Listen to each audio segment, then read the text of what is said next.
sahabat Kompas.com, sejumlah negara menganggap invasi Rusia ke Ukraina telah dimulai. Presiden Amerika Serikat Joe Biden mengatakan AS akan memberlakukan sanksi tahap pertama terhadap Rusia karena telah melancarkan invasi ke Ukraina. Biden mengatakan AS akan menjatuhkan sanksi terhadap 2 lembaga keuangan besar Rusia dan utang negara Rusia. Sanksi itu pun dijatuhkan terhadap elit Rusia dan anggota keluarga mereka. Sebelumnya Presiden Rusia Vladimir Putin memerintahkan kepada Kementerian Pertahanan Rusia untuk mengerahkan pasukan penjaga perdamaian di Donetsk dan Luhansk. Hal itu pun dianggap oleh sejumlah pihak dapat meningkatkan kekhawatiran terhadap perang yang akan segera terjadi di Eropa. So today, I'm announcing the first tranche of sanctions to impose costs on Russia in response to their actions yesterday.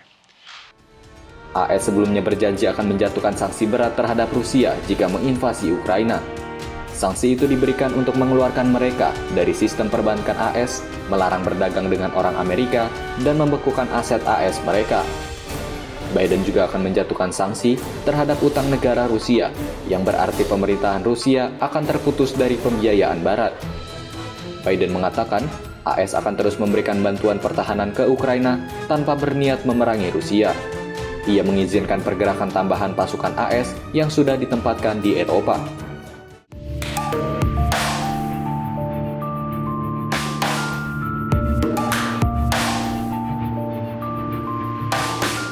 Selain Amerika Serikat, Inggris juga menganggap bahwa invasi Rusia ke Ukraina telah dimulai. Perdana Menteri Inggris Boris Johnson menyatakan bahwa pengakuan Rusia atas kemerdekaan 2 wilayah di Ukraina Timur merupakan awal dari invasi skala penuh. This is plainly in breach of international law.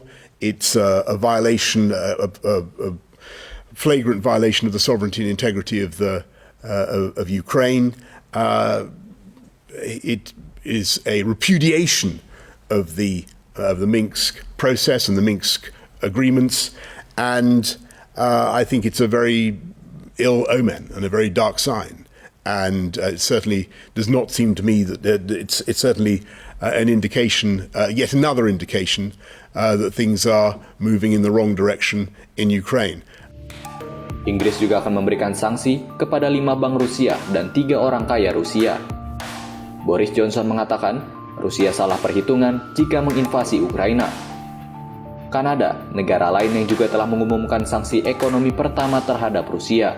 Perdana Menteri Kanada Justin Trudeau mengumumkan putaran pertama sanksi ekonomi terhadap Rusia sehari setelah Putin mengakui kemerdekaan Donetsk dan Luhansk. Trudeau mengatakan Kanada akan melarang warganya melakukan semua transaksi keuangan dengan kedua wilayah di Ukraina Timur itu. Kanada juga melarang warganya terlibat dalam pembelian utang negara Rusia. Trudeau mengatakan pemerintahannya akan memberikan sanksi kepada anggota parlemen Rusia yang memilih keputusan untuk mengakui Donetsk dan Luhansk sebagai wilayah independen. Canada also denounces Russian military actions, including orders to move into Ukraine, which is a clear incursion of Ukraine's sovereignty and territorial integrity. Make no mistake, this is a further invasion of a sovereign state, and it is completely unacceptable. Kanada juga mengizinkan pasukan tambahan ke wilayah tersebut. Diplomasi intens selama berminggu-minggu sejauh ini gagal karena Rusia menyerukan jaminan keamanan dan janji bahwa Ukraina tidak akan bergabung dengan NATO.